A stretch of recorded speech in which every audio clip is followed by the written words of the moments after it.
The number one question I get is, yo, Dev, how can I get in the oil field? I'm motivated, man. I'm trying to get in. I'm willing to do whatever it takes, right? And what I've been saying since 2017, since before I even got on social media is, bro, you got to drive up there. Because, like, you can get on by putting applications in. You know what I'm saying? You spam the application method. You put applications in every day, right? You will eventually get a call back. But you never know how long that can take because there's thousands of people applying to these jobs. I want you to understand that.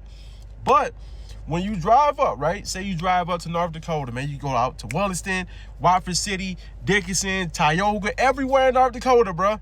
You go to every single place. Don't get discouraged by the no's. You know what I'm saying? Sometimes what happens is you have a guy that might come up, man, and 20 people say, man, we're not hiring, man. Go online or some shit like that. And that would discourage somebody, right? That would make somebody just go back home. But what I'm here to tell you is you got to have that grit. You got to have it into your mind. If you decide to make that drive, you're not leaving this motherfucker until you get a job. When you have that mindset, I guarantee you will get that job. Because you got to understand, bro, mindset's everything. But once you put that in your mind, I'm not leaving this place until I get a job, you're going to get it, right? But when you come up here, and you can do this in Texas too. You can do this where the oil field works at, right? I live in Williston. That's where I work. But that's where I did all my oil field work. That's where I work at, right? So I always talk about the North Dakota oil field, bro. But one thing I want y'all to understand is it gets cold out here.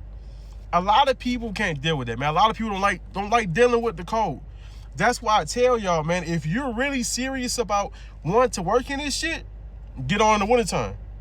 I ain't gonna lie to you, it sucks because a lot of times you would rather kind of work your way in, right? Get in the summer, and then the winter it gets a little bit cold, then it gets colder. But like a lot of times, you'll fuck around and come in, and it might be -10, -20 your first week, but you gotta deal with it. As long as you got the right gear, you can withstand it. But when you drive up, bro, and you go to as many places as possible, right? Like I said, have your boots on. Have you some FR pants on. Have your FR long sleeve on, man. Like, just look the part because looking the part will get you in the door, right? You go into a rig company, okay? It might have been cold as shit yesterday. They could have lost 2-3 hands, right? You walk in, you show that you motivated. You like, hey, look, man, I drove up from Louisiana. I'm trying to work. Give me the opportunity, right? You go into the right spot, bro, you could be working that week. That's how it works, man. You got to understand, bro, I've been in this shit since 2017, right?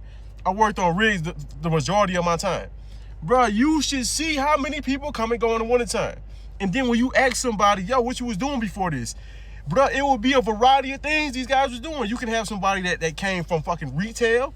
Shit, you can have somebody that came from the military, somebody that came from the fishing boats, somebody that came from a whole nother industry. You understand what I'm saying? So your experience and qualifications, none of that shit matter. You just gotta have it in your head, man. I'm trying to change my life. I'm ready for this opportunity. Let me do this shit. You feel me? Good luck.